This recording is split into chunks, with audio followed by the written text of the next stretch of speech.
De nuevo con todos ustedes aquí en la Cerca Televisión y en encuentros digitales siempre por internet. Hoy vamos a hablar con Camilo Abietar, que como todos ustedes saben es el presidente nacional de OPA, la Organización de Profesionales Autónomos, a quien ya saludamos. Camilo, ¿qué tal? Buenos días, ¿cómo estás? Muy buenos días. Amigo, está tu casa. Muchas No gracias. sabes la alegría y el gusto que me da de tenerte aquí conmigo. Sabes que te aprecio, te respeto, siempre te lo digo, pero es rigurosamente cierto. Y no se lo digo eso a todo el mundo, ¿eh? Es cierto. Sabes que la alegría es recíproca, me siento como en mi casa, como bien sabes, y nuestra amistad, pues ya una amistad larga y duradera. De más de 15 años largos. Sí, Largo, mucho más de 15, pues donde hemos pasado todas clases de situaciones, de más bonanza, de menos bonanza. Ahora nos toca vivir una situación económica pues muy difícil, pero bueno, yo creo que con el apoyo de todos y poniendo lo mejor de cada uno de nosotros, seguro que somos capaces de sacar adelante esta situación. Camilo, por presentar a la audiencia la situación actual de los autónomos en España, ¿de qué autónomos a nivel nacional estamos hablando, primeramente? ¿Y cómo ha ido la evolución, por ejemplo, en el último año, de bajas, de altas? Y luego ya vamos desmenuzando un poquito la situación autónomos económica. estamos poco más de 3 millones, en torno a los 3.040.000. La evolución hasta ahora pues es negativa. No sé los datos que la ministra de Trabajo anunciaba y se felicitaba por la subida de autónomos, pero según los datos de la Seguridad Social, estos 2 últimos meses han caído ya un número considerable de autónomos. Estamos hablando a nivel nacional de más de 25.000 autónomos de diferencia entre altas y bajas. Tenemos un total de 445.000 bajas contra 421.000 altas a nivel nacional. Es decir, es un déficit de 25.000, sobre todo en estos 2 últimos meses. Son más las bajas que las altas y no sé, pero ahí hay unos datos que no coinciden la Seguridad Social con lo que anunciaba la ministra de Trabajo.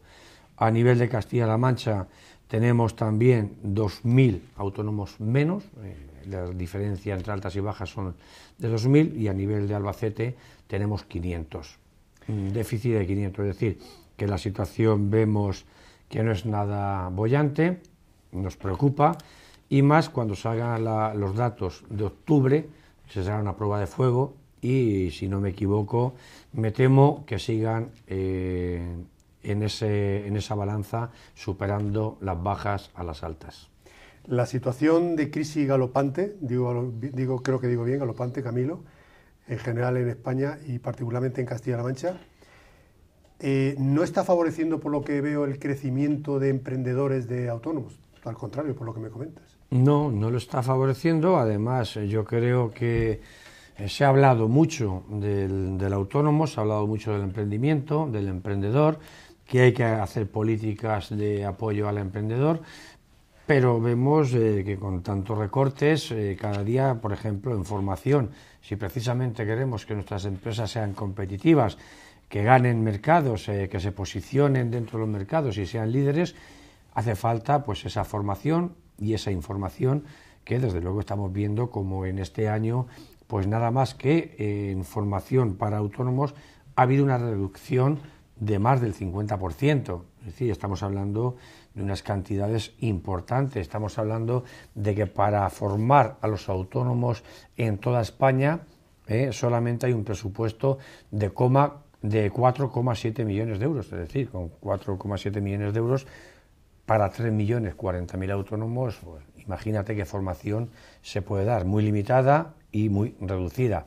Así difícilmente haremos que nuestras empresas sean competitivas. Yo creo que hay partidas donde se puede reducir mucho más, porque en años anteriores teníamos un presupuesto de 9 millones de euros para las organizaciones que desarrollamos la formación para los autónomos, y con 9 millones de euros aún así teníamos muchísima más demanda de la que podíamos ofrecer, que la oferta que podíamos ofrecer a los autónomos. Muchos de nuestros asociados se quedaban en puertas para poder realizar esa formación porque se ven comprometidos y además ven que estamos en una situación donde los mercados hay una competencia muy grande y donde verdaderamente si quieren ponerse al día pues tienen que reciclarse y se tienen que formar. Y desde luego yo creo que hacer una reducción del 50% en 9 millones de euros, pues me parece que eso poco puede contribuir a quitar esa crisis o ese déficit. Creo que hay partidas presupuestarias que son mucho más sangrantes, que son mucho más alarmantes e incluso algunas vergonzosas, donde habría que hacer unos recortes más que quitar la formación para que puedan ser competitivas nuestras empresas. Sin duda. ¿En qué situación queda el Estatuto del Trabajo del Autónomo en la actualidad, Camilo? Pues el Estatuto del Trabajo está totalmente paralizado, al igual que el Consejo Estatal del Trabajo Autónomo, que es un órgano donde ya se hizo toda la selección, donde las organizaciones de autónomos de España presentamos nuestras acreditaciones y nuestra documentación para esa prueba que se nos marcó, donde OPA salió en la tercera, muy bien posicionada, y desde luego pues este Consejo del Trabajo Autónomo no se ha convocado ninguna vez en un año y medio que va a hacer que se constituyó, y desde luego no entendemos el por qué en la situación que estamos, donde el 90% de nuestras empresas son de autónomos en España, no se ha convocado ese consejo para que todas estas medidas y estas decisiones que se están tomando, pues que vayan lo más avalada posible por la realidad que es del autónomo, y quien mejor conoce al colectivo somos nosotros mismos. Y en ese sentido, pues a lo mejor algunas medidas o algunas decisiones de las que se han tomado se hubiesen enfocado de otra manera o no se hubiesen tomado. Comenta usted, Camilo, comentas tú, Camilo, perdona, que el 90% del trabajo en general que se desarrolla en España, si no he entendido mal, es de los autónomos, ¿verdad? ¿Cuál es el peso que tiene el autónomo dentro de la economía nacional? El autónomo tiene todo. Dentro del Producto Interior Bruto. Me imagino que los datos los tienen ustedes. Tiene todo. Ahora mismo el autónomo en España aporta más del 55% al Producto Interior Bruto. El 80% de los puestos de trabajo y estables de calidad lo mantenemos los autónomos. Somos el motor de la economía y los generadores de empleo. Pero ¿qué pasa si tú, este colectivo, lo estrangulas y los tres principales problemas que tiene el colectivo del autónomo desde hace ya 5 años los sigue teniendo y no se le pone solución a esos tres problemas? Y son algunos de una fácil solución.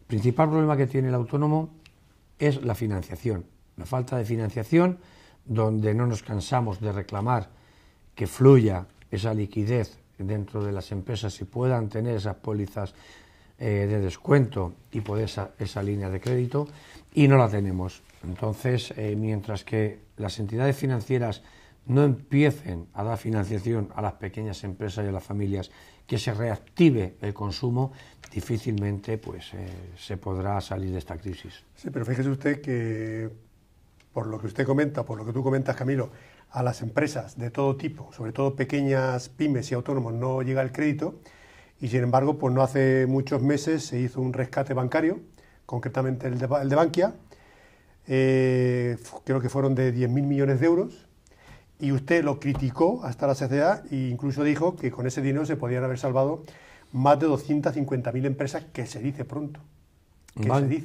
Bankia no solamente son 10.000 y luego otros 35.000, es decir, estamos hablando de unas cantidades desorbitadas. Yo pregunto, ¿por qué hay que rescatar a Bankia? Si Bankia ha hecho las cosas mal y un banco tiene que desaparecer, no pasa nada. Han desaparecido en otros países y entidades financieras más importantes en su país que Bankia aquí en España. Han desaparecido y no ha pasado nada. Y precisamente uno de los grandes problemas que nos han sumergido en esta crisis han sido las entidades financieras y la mala gestión por parte de los bancos, donde han repartido alegremente dinero sin garantías de devolución algunas, donde en los tiempos de bonanza ese dinero se repartía y donde ahora estamos pagando justos por pecadores. Es decir, si una entidad financiera ha hecho mal su gestión, ¿por qué hay que rescatarla? ¿Y por qué no se rescata a las empresas que muchas se ven en situación y se ven abocados al cierre de su negocio por las deudas que tienen con la administración? ¿Por qué no la rescata la administración a esas empresas? Que esas empresas sí que generan y mantienen puestos de trabajo para seguir cotizando y que sigan esas familias viviendo. El rescate a la banca no va a generar puestos de trabajo, porque los bancos no van a generar puestos de trabajo. los bancos no van a dar el dinero, porque si se está hablando de un rescate de 100.000 millones de euros para los bancos, cuando se estima que la deuda de los bancos son de 450.000 euros, simplemente el vaso se va a ver un cuarto de vaso lleno. Los 3/4 están vacíos, entonces no va a fluir esa liquidez, no va a fluir esas ayudas y esos préstamos a las pequeñas empresas. Y mientras que eso no se haga, en España seguiremos paralizados, como llevamos un año totalmente en parálisis. Pero fíjese que además, aparte de todo lo que usted ha dicho, que yo personalmente lo subrayo, es que además hay ahora unos 53.000 millones de euros que van a ir todavía en un rescate financiero a parar a la banca por un lado. Y según también una serie de datos que salen de un organismo bastante importante a nivel de estadística en España, pues una cantidad muy importante de todo este rescate la vamos a pagar, lógicamente, los españoles, pero una cuantía más que considerable. Y no, eso, como usted bien dice, ¿para qué? Una parte no, toda. Toda. ¿Y para qué? Porque ahora mismo el rescate se hace con dinero público. Claro. Dinero público de todos los ciudadanos. Sí, que entonces, eso a lo mejor todo el mundo no lo sabe. Entonces, ¿qué menos que deberíamos de saber en qué condiciones se hace ese rescate, dónde va ese dinero, para qué va ese dinero y ese dinero qué es lo que va a producir y qué es lo que va a reactivar? Eso es lo primero que se debería de saber, porque claro, usted en su casa administra sus dineros y usted sabe dónde invierte o dónde gasta cada euro. Entonces, si con ese dinero nuestro se va a hacer un rescate, qué menos que saber en qué se va a invertir ese dinero. Ustedes, Camilo, han criticado al gobierno que dirige Mariano de Cospedal aquí en Castilla-La Mancha que no les consultara la derogación de 2 decretos de ayuda a los autónomos. Concretamente, y leo textualmente, a la derogación del decreto 142/2009 de desarrollo de la competitividad y creación de empleo, y del decreto 344/2008 para el fomento y el desarrollo del trabajo. Y usted, además, subraya y alega que no puede ser que sea más fácil hablar con el presidente del gobierno, Mariano Rajoy, que con Cospedal, porque llevamos un año esperando poder mantener una reunión con la presidenta regional y hasta ahora ha sido imposible. Bueno, ¿Tan difícil es hablar con la presidenta de Castilla-La Mancha? Era. Porque eso ya está subsanado. La presidenta Cospedal ya ha recibido a OPA e incluso pues se está trabajando, ha delegado en las distintas consejerías. Sí, pero los 2 decretos se está trabajando. Los 2 decretos seguimos criticando esa actitud porque esos decretos se derogaron diciendo que iban a ir incluidas esas ayudas mejoradas dentro de la ley de emprendedores. Pero la ley de emprendedores no sale, la ley de emprendedores está parada. Una ley de emprendedores donde nosotros fuimos los primeros en felicitar al gobierno de Mariano de Cospedal por ser pionera en toda España de una ley de emprendedores y creíamos que la situación lo requería, que se pusiese en marcha urgente esa ley de emprendedores por la situación actual que están viviendo el colectivo, pero esa ley sigue sin desarrollarse y nosotros, dentro de esa crítica siempre constructiva, por supuesto, a la derogación de esos 2 decretos, es porque esos 2 decretos se deberían de haber derogado una vez que entrase en función y en desarrollo la ley de emprendedores.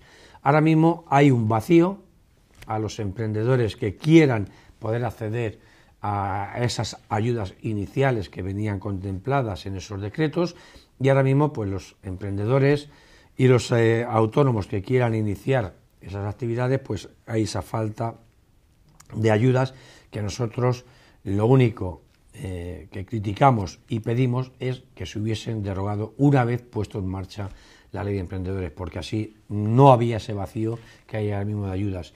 Cuando se ha hablado tanto y se habla tanto del emprendedor, del emprendimiento, que hay que potenciarlo desde las propias universidades, hay que dar información de todo eso. Yo creo que ahí ha sido pues una torpeza el derogarlos sin estar en marcha las otras ayudas. Dentro de la actual política que lleva el gobierno del Partido Popular, Camilo, de recortes puros y duros, de ajuste, de cumplimiento del déficit, yo ahí ni entro ni salgo, simplemente hago un poco de abogado del diablo, ¿Tantos recortes, eso ayuda a que de alguna forma haya o no más emprendedores, más autónomos? No, no. De hecho, la estadística dice que no, y los datos nos dan que cada vez hay menos autónomos y son muchas más las bajas que se dan. Yo creo que los recortes eran necesarios hasta cierto punto, ¿no?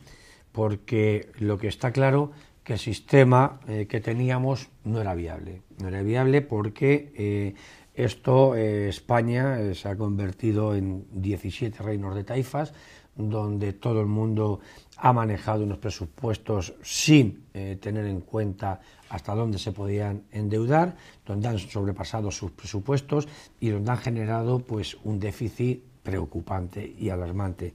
Yo creo que poner control a ese déficit en las comunidades autónomas y ponerle ese techo de endeudamiento está muy bien, es una cosa que se tenía que haber hecho ya desde el inicio cuando se aprobó el Estatuto de Autonomía y donde se transfirieron competencias a las comunidades autónomas. Pero, bueno, se ha hecho ahora, muy bien hecho, pero también hay una serie de recortes que es como a un enfermo, cuando un enfermo tiene anemia y tú encima le recortas mucho más la alimentación, al final vas a tener un cadáver muy esterilizado, pero un cadáver. Entonces yo creo que lo que hay que hacer es darle vitaminas, hacerle una dieta con vitaminas, donde verdaderamente esas vitaminas que se apliquen sirvan para fortalecer ese cuerpo. Yo creo que ahora mismo hay muchas formas de inyectar esa vitamina en la economía española y todo pasa por una receta, por los autónomos y autónomos. Y mientras que a los autónomos no se les ayude económicamente, a los autónomos no se les ayude con una ley de morosidad dura y contundente, y a donde los autónomos no se les ayude y se erradique el fraude con la competencia desleal y la economía sumergida, mientras que esos tres problemas no se atajen, aquí desde luego esto va como va. Por cierto, a ese respecto, Camilo, ¿tiene usted datos de cuánto está tardando la administración pública en pagar a los autónomos, a las pymes, a todo el mundo? Pues los Porque datos... ellos te dicen una cosa, pero luego la realidad es muy distinta. No, claro, vamos a ver, hay una ley de morosidad que quien primero la incumple la propia administración. Entonces, si quien primero la cumple la propia administración, pues las empresas no les puedes obligar más que a la propia administración. Los primeros que tienen que dar ejemplo no la cumplen, pues así nos van las cosas. Ahora mismo nosotros, cuando se sacó la ley de pago a proveedores, desde luego, pues nosotros ahí felicitamos al gobierno porque fue una iniciativa muy buena en un momento difícil, una situación económica pues bastante difícil y donde pues ayudó a muchos autónomos y a muchas empresas a recuperarse un poco. Pero claro, se hace una ley de pago a proveedores, un plan de pago a proveedores hasta diciembre del 2011, pero resulta que desde enero del 2012 a la actualidad las administraciones siguen sin pagar. Ah, pero el 2011 se llegó a pagar. El 2011, sí. Yo pensaba que no. Sí, hasta diciembre del 2011 se pagaron... Pero yo le digo a usted que no. Bueno, porque hay muchas facturas que no entraron dentro de ese plan de pago a proveedores, que no se registraron. Yo tengo conocimiento también de muchas empresas que se quedaron fuera. También tengo conocimiento que no se ha pagado el total. Sí, a eso me refiero. Que no se ha pagado el total porque la partida presupuestaria que se designó, pues enseguida se agotó y vio que se quedó un poco reducida, un poco corta. Pero bueno, se hizo un plan de pago a proveedores, pero claro, si seguimos sin pagar, el año que viene habrá que hacer otro plan de pago a proveedores para el 2012 y así sucesivamente. Lo único que pedimos es que paguen religiosamente, como nosotros, las empresas, tenemos que pagar todos los finales de meses religiosamente y llega nuestro trimestre y tenemos que pagar nuestros impuestos y tenemos que pagar nuestras seguridades sociales y tenemos que pagar nuestras nóminas y tenemos que seguir pagando nuestro IVA a pesar de esa propuesta estrella que iba dentro del programa electoral, que acaba de leer el pensamiento. Que el IVA no se iba a pagar en tanto y cuanto no se cobraba.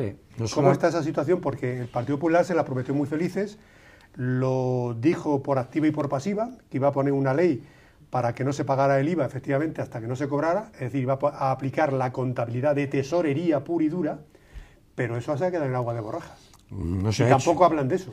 No se ha hecho nada. No se ha Bueno, hecho por nada eso. porque además Iba en su programa electoral.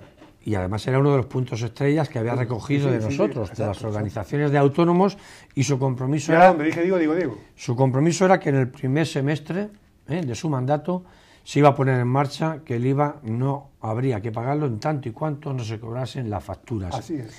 Y también que la ley de emprendedores a nivel nacional iba a salir en el primer semestre. Correcto. Pues ni ha salido una cosa ni ha salido la otra. Y encima, con el IVA, no solamente que tenemos que seguir soportando las facturas que no nos pagan, sino que encima nos lo suben. Nos hacen una subida en el último trimestre del año, una subida que desde luego es desacorde totalmente a la situación económica, donde el objetivo que persigue esa subida del IVA, que es recaudar más, no lo van a conseguir, porque lo único que se va a conseguir con eso es fomentar la economía sumergida. Correcto. Y que las empresas hagan menos facturas. Correcto. Porque es muy fácil de analizar. Mire usted, si yo de mi trabajo o de mis ventas tengo que pagar un 21% limpio para Hacienda, que es un beneficio que a mí no me queda, y encima no sé cuándo voy a cobrar esa factura, y si la voy a cobrar, yo si la cobro o no la cobro, a usted le da totalmente igual.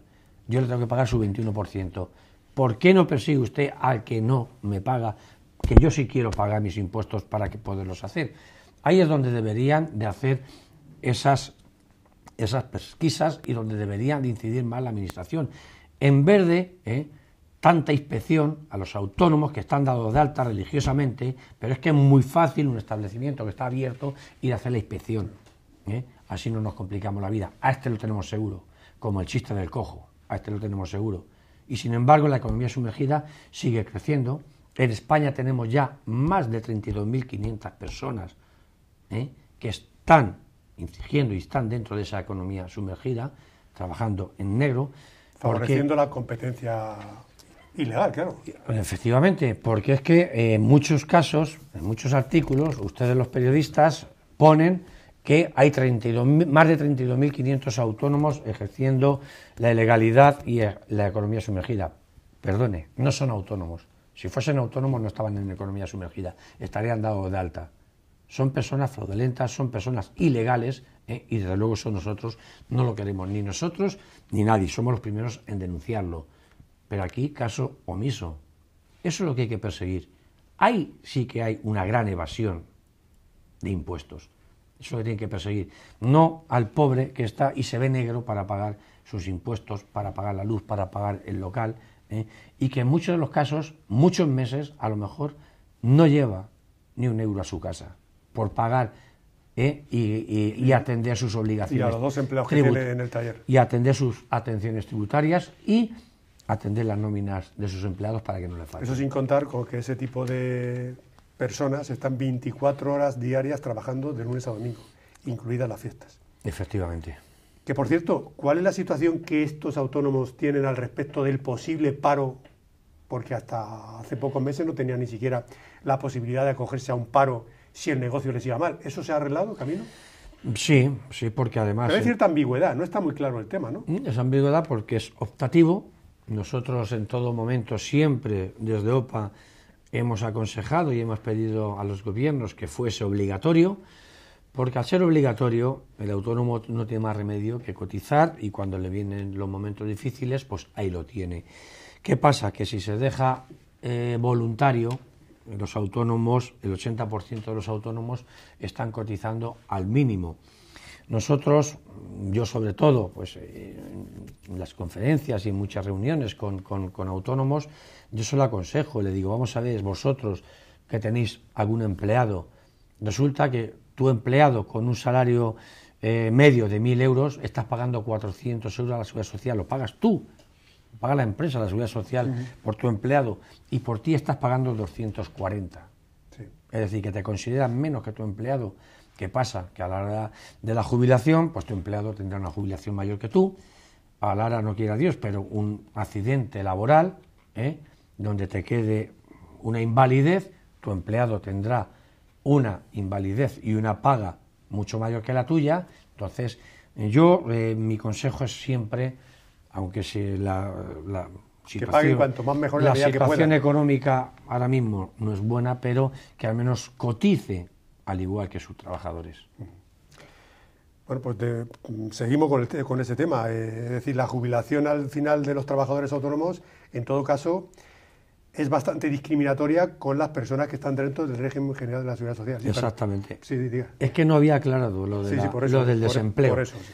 A partir del 6 de noviembre del 2010 se abrió el plazo para que los autónomos que lo estimasen oportuno, porque era voluntario, pudiese cotizar para la prestación por cese de actividad, que es el desempleo de los autónomos. Entonces, debería de estar mínimo 12 meses ininterrumpidos cotizando para poder tener esa prestación. Que las primeras prestaciones se abonarían a partir del 6 de noviembre del 2011, es cuando se empezó a abonar esas primeras cantidades. Pero eso es lo que quería dejar claro, que la prestación por cese de actividad sí que está, el paro de los autónomos está. Nosotros no estamos totalmente satisfechos con ello, ni en tiempo ni en cantidad. Queremos que se iguale al régimen general, aunque haya que cotizar por ello algo más, pero por lo menos en la cantidad de esa prestación puede equipararse al régimen general y en las cantidades también. Un trabajador, sigo insistiendo en el tema de la jubilación, dentro del régimen general de la Seguridad Social, Camilo, se puede jubilar, si así él lo quiere, a los 60 años, o algo más ahora con arreglo a las nuevas medidas de seguridad social y de jubilación y tiempo que hay que estar, etcétera, etcétera. Pero si quiere se puede jubilar a los 60 años, aunque pierda un 20, un 25, un 30% del total que le correspondería en condiciones normales si se jubilara a los 65 años. Pero, sin embargo, un autónomo no. Un autónomo, por narices, con perdón, se tiene que jubilar en principio a los 65 años, quiera o no quiera. ¿Esto es justo? Pues no es justo. ¿Y entonces ustedes qué están haciendo para remediarlo? No es justo, y en eso es lo que estamos también trabajando. Y en este sentido, el Ministerio de Trabajo pues, ha sido muy receptivo a las propuestas que hemos presentado. Nosotros, desde OPA, una de las propuestas que hicimos referente a la jubilación, porque claro, hay una horquilla, nosotros barajábamos una horquilla que podía ser desde los 63 a los 67 años para que el autónomo pudiese acceder a esa jubilación anticipada. Se está trabajando en ello, va por buenos términos, yo creo que al final el autónomo va a poder llegar a esa jubilación, sí. Siempre y cuando cumpla pues, con los criterios mínimos exigibles como se pide, ¿no?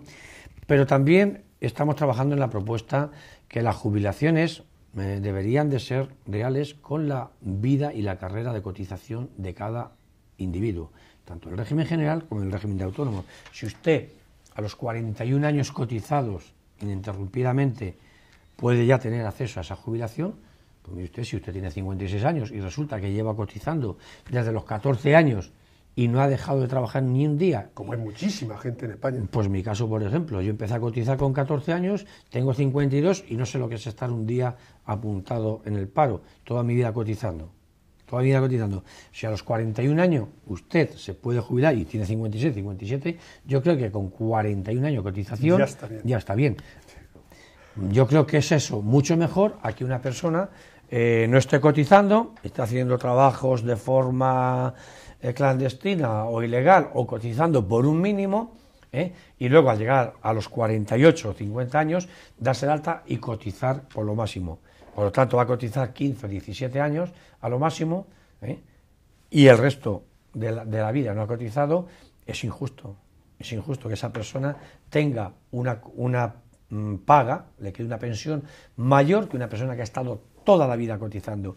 Yo creo que ahí hay que también pues hacer una valoración de eso, porque ahora mismo hay muchas personas donde han sido años muy difíciles, en los años 65, 70, 75, años muy difíciles donde se ha tenido que trabajar por muy poco dinero y muy poca cotización, y yo creo que es injusto que esa persona que lleva toda su vida trabajando, que nunca ha cobrado del paro, al final tengan unas pensiones muy bajas.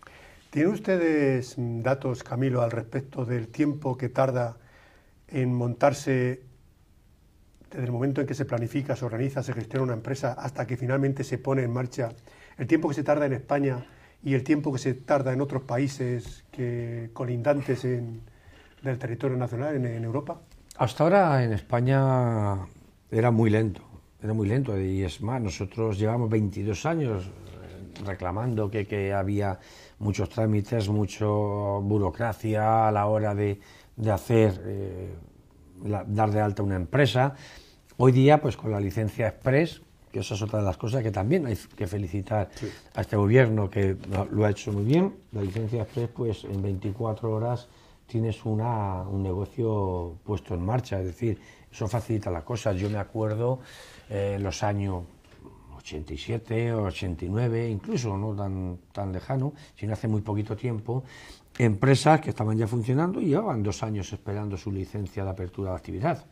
Es decir, yo creo que eso también, en ese sentido, pues se ha avanzado mucho y ahora mismo hay medios y medidas para dar de alta una empresa rápidamente. Con esta autolicencia Express que usted dice, en 24 horas se monta una empresa. Efectivamente. Y se pone en marcha. Bueno, vamos a ver. Tienes los permisos para realizar tu actividad.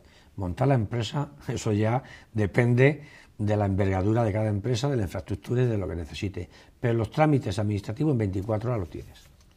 En todo caso, con esto de la autolicencia Express, Camilo, ustedes lo ven bien, lo ven con visto bueno, pero dicen que se tendría quizás que haber limitado solo a pymes y autónomos, porque el hecho de que puedan participar también de esta autoricencia Express las grandes empresas puede entrar en una falsa competencia a la que los autónomos y la pyme no pueden entrar. ¿Me lo quiere usted aclarar? En eso siempre estamos en desventaja. El autónomo y las pequeñas empresas, las microempresas, en España estamos siempre en desventaja, no solamente con la licencia Express, sino también con la ley de horarios comerciales, es decir, siempre estamos en desventaja porque las multinacionales, a pesar de lo que mucha gente o las administraciones se creen que tienen mucho poder económico y específico en nuestro país, tiene mucho más peso específico y de más calidad el autónomo, la pequeña empresa, que estas multinacionales. Poco a poco se está cambiando ese concepto, poco a poco se está reconociendo la importancia que tiene el colectivo del autónomo en nuestra sociedad, tanto económicamente como laboralmente. Y esperemos pues que no pase mucho tiempo en el que estas reivindicaciones se haga una realidad y efectivamente el autónomo tenga ese peso específico dentro de nuestra sociedad. Pero para eso hace falta que organismos, y en este sentido consejos como el Consejo Estatal del Trabajo Autónomo, se ponga en marcha, se convoque con urgencia y trabaje para el colectivo como consejo asesor del Gobierno, que yo creo que sería una herramienta imprescindible para el Ministerio de Trabajo y para nuestro país. Usted lo apuntaba hace unos minutos, Camilo. ¿Se está fomentando suficientemente la cultura del emprendedor desde que prácticamente los niños van a la escuela, o en todo caso desde los institutos y particularmente desde las universidades?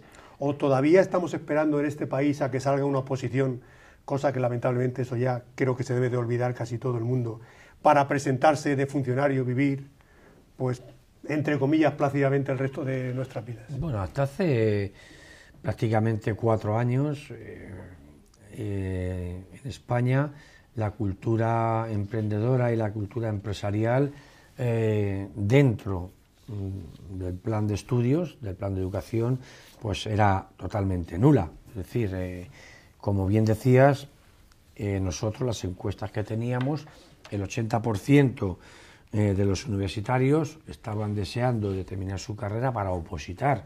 Nosotros participamos, además una de las cosas que me siento orgulloso, en la primera cátedra de emprendedores de la Universidad de Salamanca. Nosotros ya participamos, además con una ponencia dentro de esa cátedra que se instauró y de hecho se está haciendo ya en más universidades, y vemos como 4 o 5 años después, en esa propia universidad, el porcentaje ha bajado al 60%. Algo se ha conseguido. Yo creo que es importante. Nosotros también somos fundadores de RUTA, la Red Universitaria del Trabajo Autónomo, donde hay una serie de universidades y otra organización también de autónomos que constituimos esta red, y estamos trabajando con las universidades para que dentro de los programas de estas universidades se implante el conocimiento empresarial y sobre todo todo lo que es el mundo del emprendimiento tengan conocimiento, al menos que teóricamente sepan lo que es una empresa y cómo se puede administrar y manejar una empresa. Camilo, hace algunos meses, previamente una noticia que nos llegó desde OPA, de la Organización de Profesionales Autónomos, se nos decía de que, desde el gabinete de prensa de OPA, que más de 3.400 autónomos en régimen de pluriactividad cotizarán menos a propuesta del Grupo Popular en el Congreso para reducir el pago de la Seguridad Social a los autónomos que también coticen por cuenta ajena. ¿En qué situación está esta medida?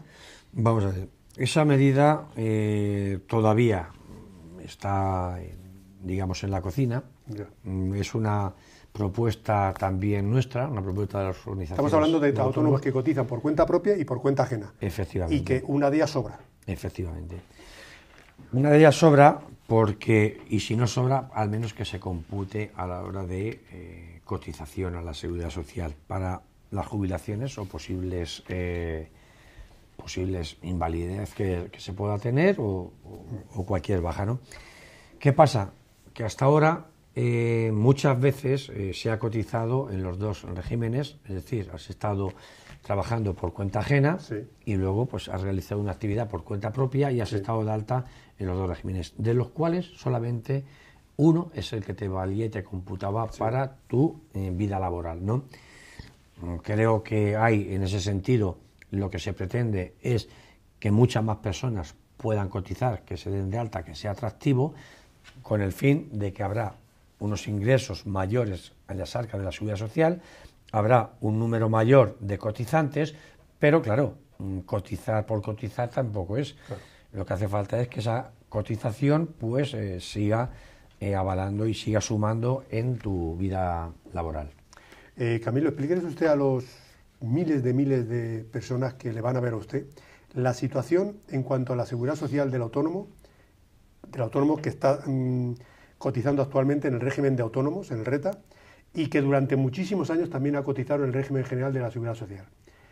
Hay ambigüedad al respecto, quizás la gente no lo entiende. ¿En qué situación queda este autónomo? ¿Cómo se tiene que jubilar? ¿A qué se va a acoger? ¿A los últimos 20 años de autónomos o a los otros 20 que cotizó en el régimen general de la Seguridad Social? No, eso la ley lo define y está muy claro. Explíquelo usted, por favor. Eso la ley está muy claro y es con los últimos 15 años de cotización. Sea cuales sean. Sea cuales del sean. régimen que sea. Efectivamente, si usted ha cotizado durante 30 años en el régimen general y es por lo que decía, y usted ha sido un dirigente de una empresa y ha tenido una cotización alta en el régimen general y luego, por circunstancias ajenas, pues se ve en la calle, se da de alta como trabajador por cuenta propia, como autónomo, y su cotización o su situación económica no lo permite y cotiza por lo mínimo, entonces esos 15 últimos años es donde se le hace la media y es con arreglo a esos 15 últimos años lo que le queda de pensión, que es por lo que decía que es lamentable, y por eso el sistema que nosotros proponemos es el mejor y el más equitativo, tu vida laboral. Si tú has cotizado muchos años, una cotización alta, porque la situación económica o tu empresa lo podía asumir, no tienes por qué perder ese poder adquisitivo en los últimos 15 años si las cosas no te han ido tan bien.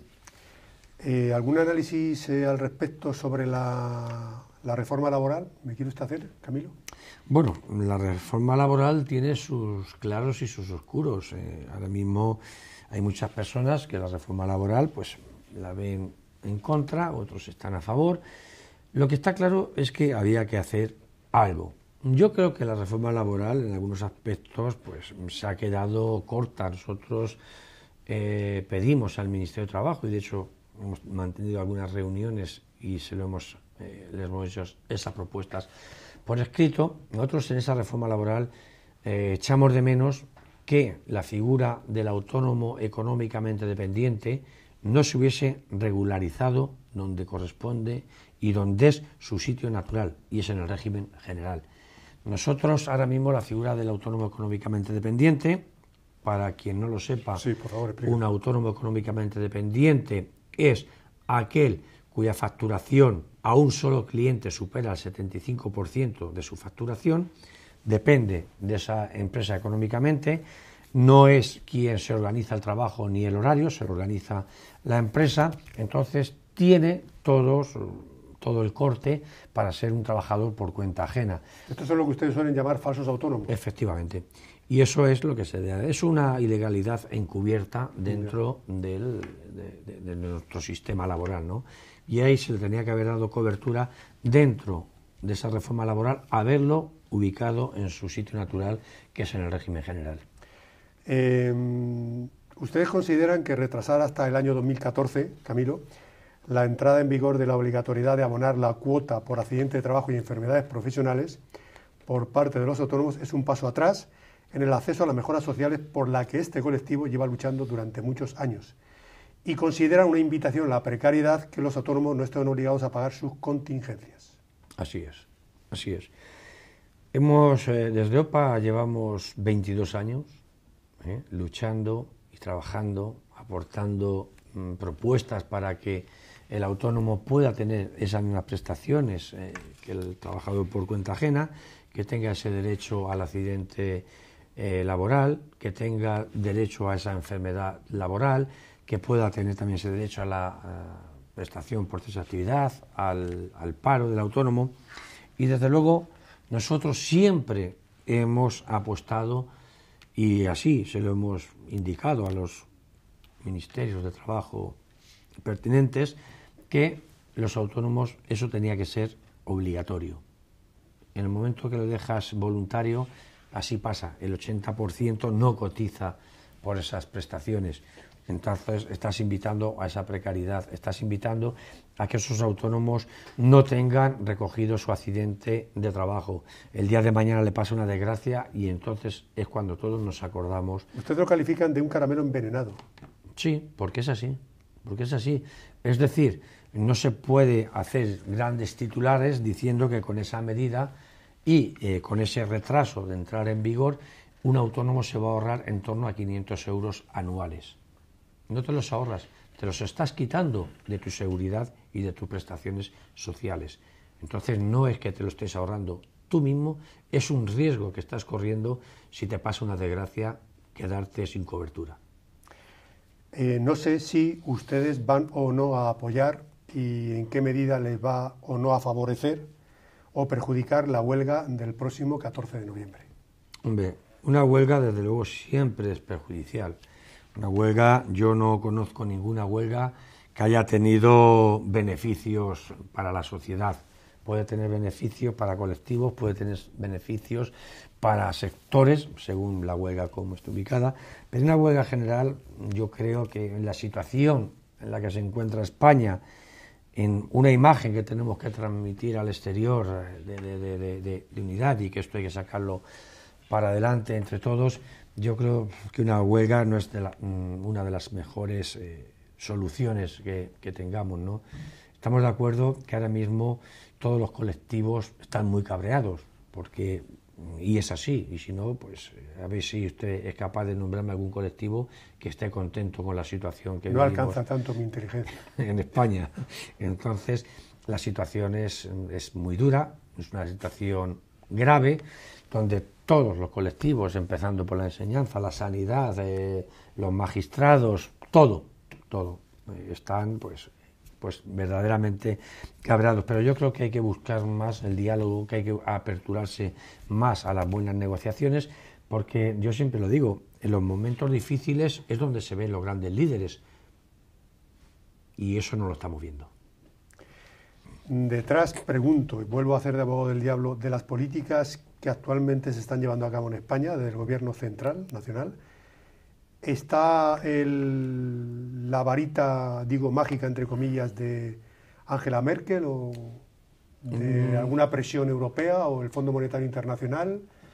No cabe duda que ahora mismo se está escuchando mucho a la señora Merkel y todas las propuestas o la mayoría de las propuestas que están aconsejando para encauzar esto son de la señora Merkel y se le está haciendo caso en muchos sentidos.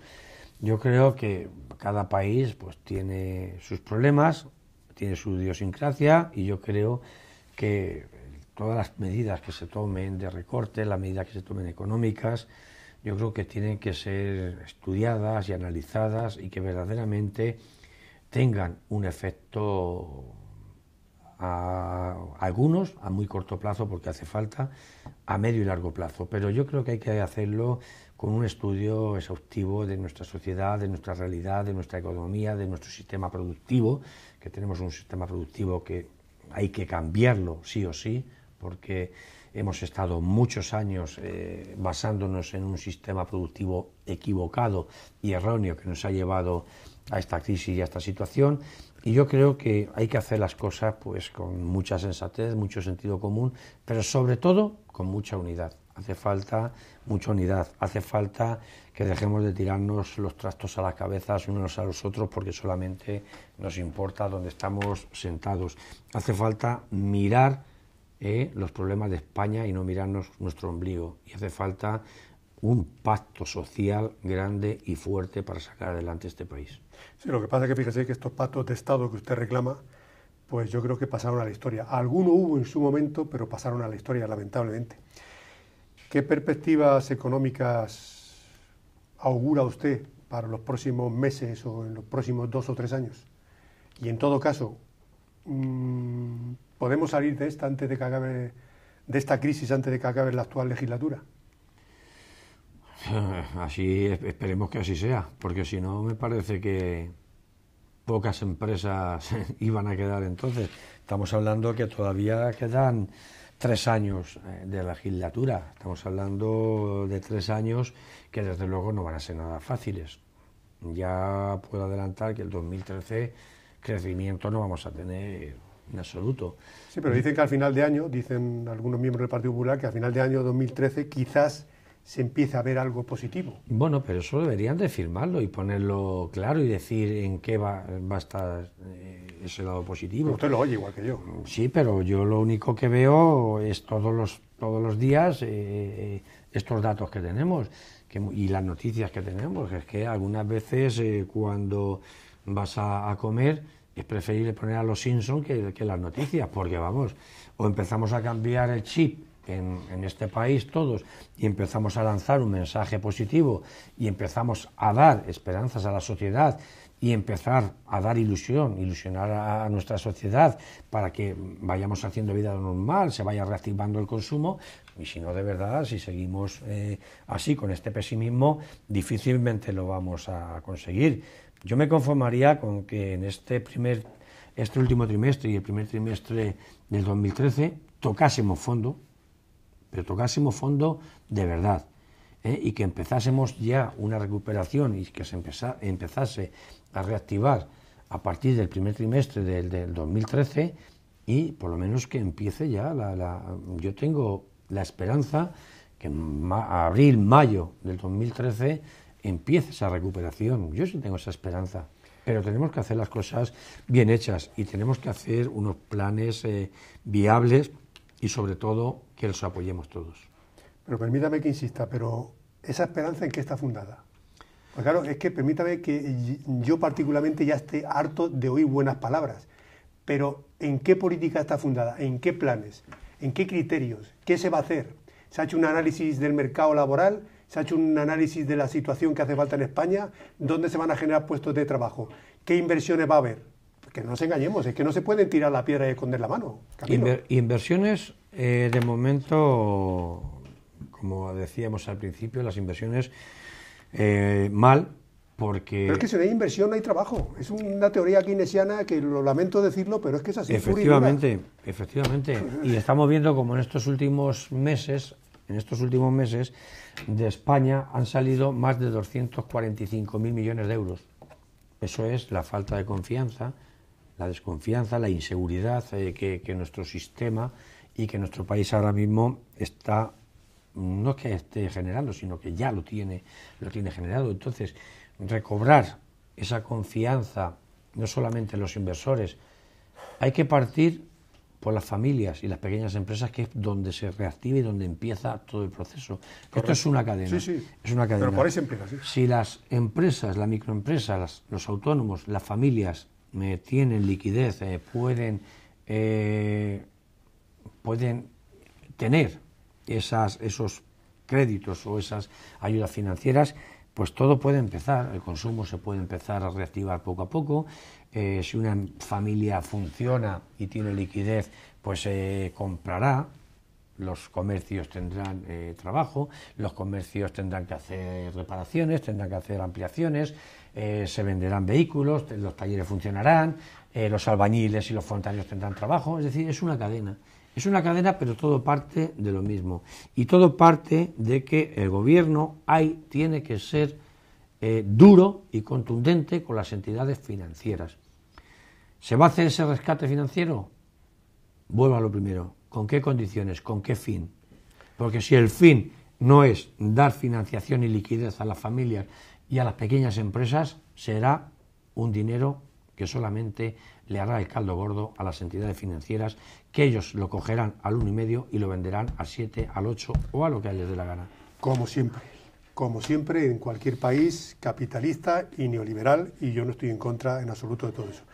Camila Viétar, amigo, ha sido un placer dialogar con usted, charlar con usted, y que te siga teniendo usted las ideas tan claras y que sea tan tajante y tan sincero.